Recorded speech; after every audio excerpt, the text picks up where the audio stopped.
Good Friday, एक आशापूर्ण संदेश। आज हम गुड फ्राइडे मनाते हैं। ये दिन हमें यीशु मसीह के क्रूस पर बलिदान की याद दिलाता है। ये एक दुखद दिन लगता है, लेकिन इसमें हमारे लिए एक गहरी आशा छिपी हुई है। यीशु का बलिदान। बाइबल हमें बताती है कि यीशु ने हमारे पापों के लिए दुख उठाया और मरा। यशाया 53:5 कहता है, परंतु वो हमारे ही अपराधों के लिए घायल किया गया, वो हमारे अधर्म के लिए कुचला गया, हमारी शांति के लिए ताड़ना उस पर पड़ी और उसके कोड़े खाने से हम चंगे हो गए। यीशु ने वो दंड सहा जो हमें मिलना चाहिए था। उसने हमें परमेश्वर के क्रोध से बचाया और हमें परमेश्वर के साथ मेल मिलाप का मार्ग दिखाया। हमारी आशा।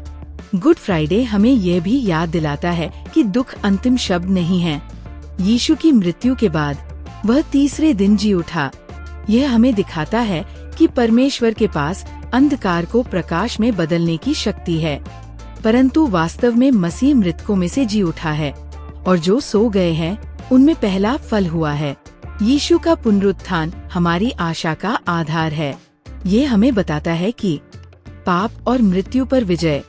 यीशु ने पाप और मृत्यु को हरा दिया है और हम भी उसके द्वारा अनंत जीवन पा सकते हैं। परमेश्वर का प्रेम। गुड फ्राइडे परमेश्वर के हमारे लिए महान प्रेम का प्रमाण है। उसने अपने पुत्र को हमारे लिए दे दिया, क्योंकि परमेश्वर ने जगत से ऐसा प्रेम किया कि उसने अपना एकलौता पुत्र दे दिया, ताकि जो कोई उस पर विश्वास करे वह नाश न हो परंतु अनंत जीवन पाए। क्षमा और मेल मिलाप। यीशु के बलिदान के द्वारा हम अपने पापों से क्षमा पा सकते हैं और परमेश्वर के साथ एक नया रिश्ता शुरू कर सकते हैं। 2 कुरिन्थियों 5:18-19 कहता है, ये सब परमेश्वर की ओर से है, जिसने मसीह के द्वारा हमें अपने साथ मिला लिया और हमें मेल मिलाप की सेवा दी। अर्थात मसीह में होकर परमेश्वर जगत का पापों का लेखा न करके अपने साथ मेल मिलाप कर रहा था और उसने मेल मिलाप का वचन हमें सौंप दिया। आज हमारे लिए गुड फ्राइडे हमें चुनौती देता है कि हम अपने जीवन पर विचार करें।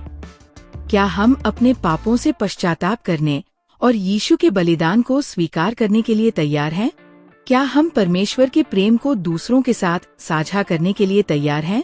ये दिन हमें आशा और प्रोत्साहन भी देता है।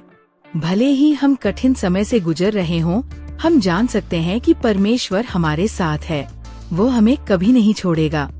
रोमियो 8:38-39 कहता है, क्योंकि मैं निश्चित हूँ कि न तो मृत्यु, न जीवन, न स्वर्गदूत, न प्रधानताएं, न वर्तमान की वस्तुएं, न भविष्य की वस्तुएं, न ऊंचाइयां, न गहराई और न ही पूरी सृष्टि में कोई और चीज हमें परमेश्वर के प्रेम से अलग कर पाएगी, जो मसीह यीशु हमारे प्रभु में है। निष्कर्ष।